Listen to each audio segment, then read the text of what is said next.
Hello दोस्तों, welcome to another video. इस video में बात करने वाला हूँ जनरली टॉपिक के बारे में, किसी एक स्टॉक के बारे में बात नहीं करने वाला हूँ।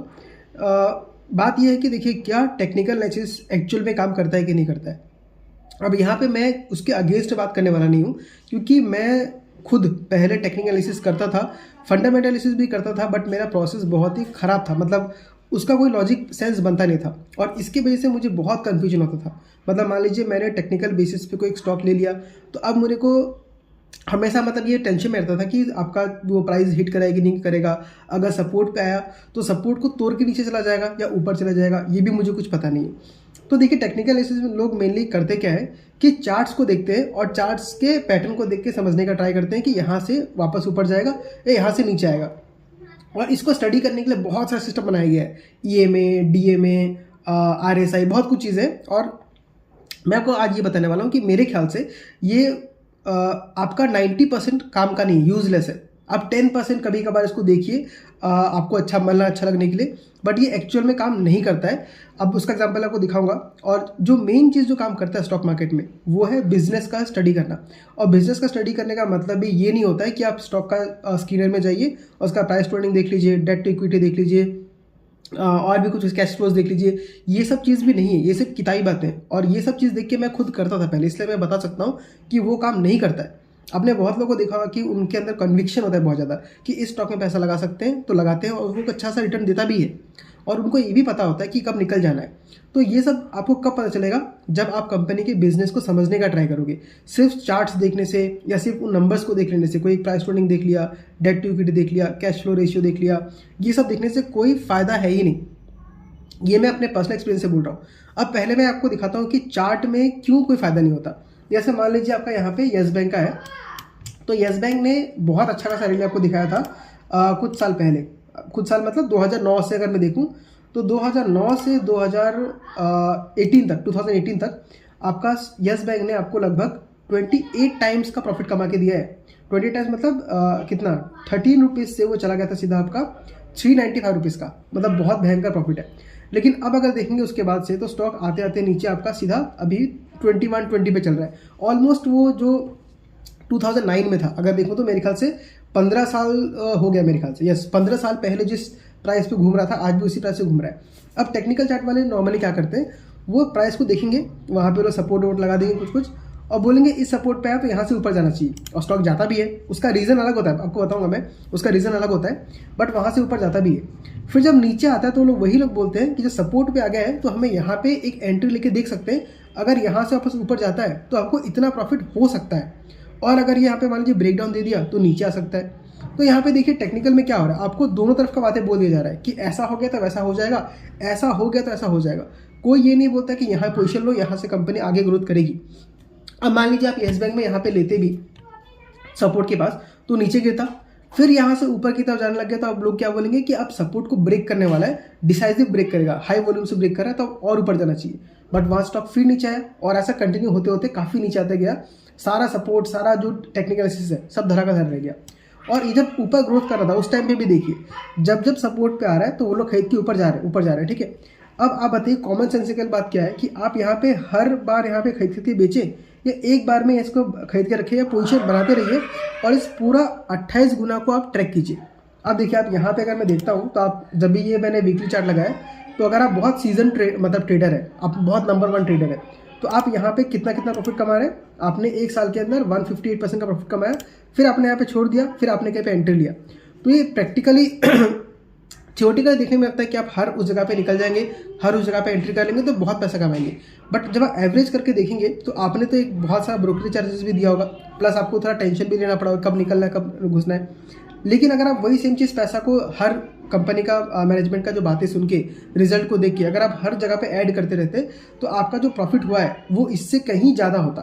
क्योंकि देखिए, स्टॉक ने एक तरफा मूव दिया यहाँ पे, जब एक तरफा मूव दिया है तो वहाँ पे निकलने का कोई सेंस बनता नहीं है। देखिए 34 टाइम्स का देख रहा हूँ, अगर उसके पहले भी देखूँ तो जहाँ पे आपको 34 गुना का रिटर्न मिलेगा, और कहाँ आप यहाँ पे 1 2 गुना 3 गुना रिटर्न में निकलने का सोच रहे हैं। अब मैं आपको बताता हूँ कि कोई भी कंपनी ऊपर की तरफ क्यों ग्रो करता है। मान लीजिए कोई कंपनी का स्टॉक 100 रुपये पे चल रहा था। अब उस कंपनी ने आके बोला कि हम लोग अभी तक इतना कुछ सेल्स कर रहे थे, हमने 100 करोड़ का सेल कर दिया। अब आगे वाले जो 1-2 साल है वहाँ पे हम अपने सेल्स को डबल करेंगे, 100 करोड़ का हम 200 करोड़ 300 करोड़ करेंगे। तो उस प्राइस से भी क्या होगा, जो नए इन्वेस्टर्स हैं उनको दिखेगा कि हम अगर यहाँ भी घुसते हैं तो यहाँ से कंपनी का जो सेल्स है या प्रॉफिट है वो डबल हो सकता है। तो क्या होगा, यहाँ पे स्टॉक का प्राइस भी डबल हो जाएगा क्योंकि उसमें डिमांड बहुत सारा आ गया। अब वहाँ पे मान लीजिए वो बढ़ रहा है, तो अब ये जो 100 करोड़ से 200 करोड़ होने का जो जर्नी है वो आपका एक दिन में तो हो नहीं जाएगा, वो आपको 1 साल 2 साल या कुछ क्वार्टर्स लगेंगे। तो ये टाइम होकर आपका बढ़ते रहता है। लेकिन उस बीच में जो ट्रेडर्स हैं वो क्या करते हैं, सपोर्ट रेजिस्टेंस खुद का बना के उसमें ट्रेड करते रहते हैं। तो उसमें किसी को प्रॉफिट होता है, किसी को लॉस होता है। तो ये आप देख रहे हैं ना कि आपको यहाँ पे क्या दिक्कत हो रहा है, जो चार्ट दिख रहा है उस चार्ट के पीछे एक बिजनेस है, एक सॉलिड बिजनेस है। उस बिजनेस के वजह से ही चार्ट मूव कर रहा है। ध्यान रखना आपको ये बात को, उस चार्ट की वजह से बिजनेस को कोई फर्क नहीं पड़ रहा है। चार्ट ऊपर जाएगा तो जाएगा, नीचे आएगा तो नीचे आएगा। उल्टा होता है, अगर बिजनेस अच्छा करेगा तो चार्ट ऊपर जाते रहेगा, बिजनेस खराब करेगा तो चार्ट नीचे आता रहेगा। बहुत लोगों में सुना हूँ, बहुत लोग जो झूठ बोलते हैं, सरासर झूठ, उन लोगों को कुछ आता होता है नहीं। वो क्या बोलेंगे कि चार्ट में पहले ही दिख रहा था कि फ्रॉड होने वाला है। अरे भाई ऐसा कुछ बात ही नहीं है।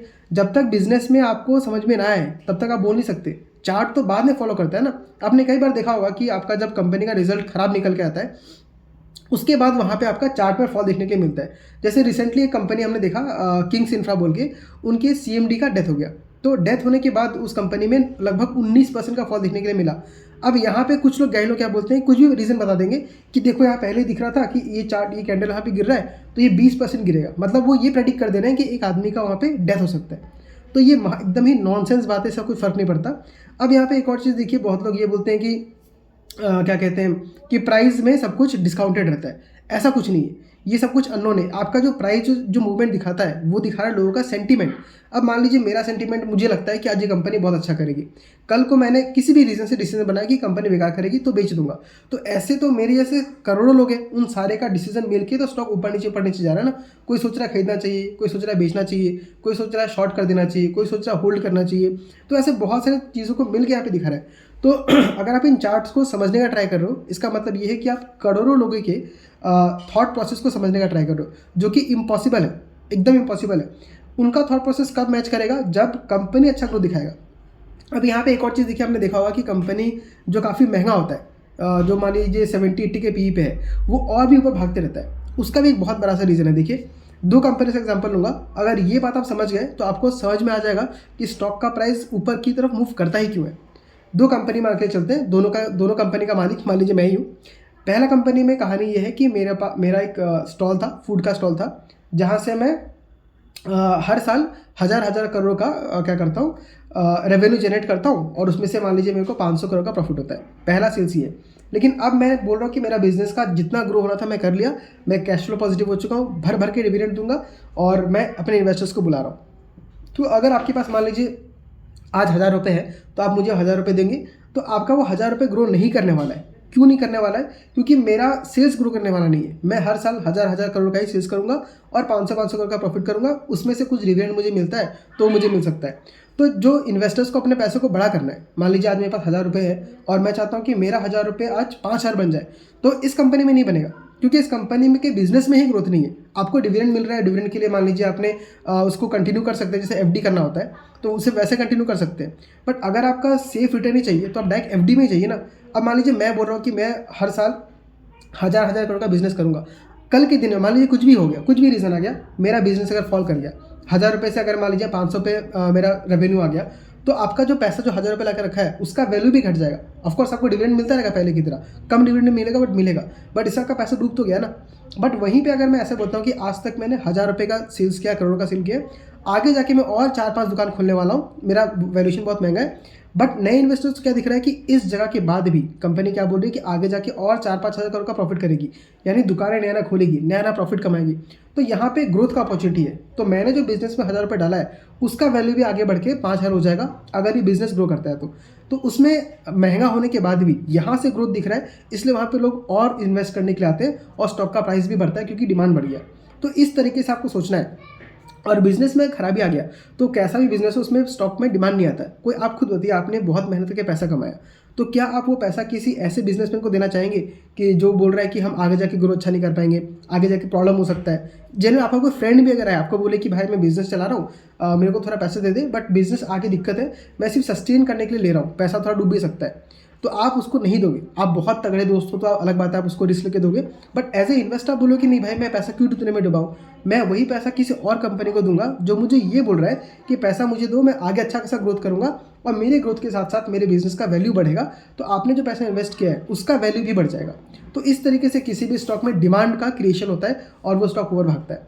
रहा बात चार्ट का, तो करने दीजिए, देखने में बहुत लोगों को मजा आता है, मुझे भी देख के मजा आता है, बट अभी देखिए जब मैं ये फंडामेंटल चीज़ समझ गया ना कि कंपनी को कैसे ट्रैक करना चाहिए, कैसे किन चीज़ों पर हमें इन्वेस्टमेंट का डिसीजन लेना चाहिए, मुझे खुद ही मन नहीं करता कि मैं चार्ट्स को देखूं। अब मेरा एक और पहले चैनल था जहां पे मैं चार्ट्स को देखता था, तो उस टाइम में मुझे हमेशा ही डाउट रहता ही था, क्योंकि आप खुद भी आपने किया होगा, आपको सिंपल पता है कि जब भी सपोर्ट पे आता है कोई स्टॉक अप ट्रेंड में है, सपोर्ट पे आता है उसको ले लीजिए और जब वो ऊपर जाए उसको बेच दीजिए।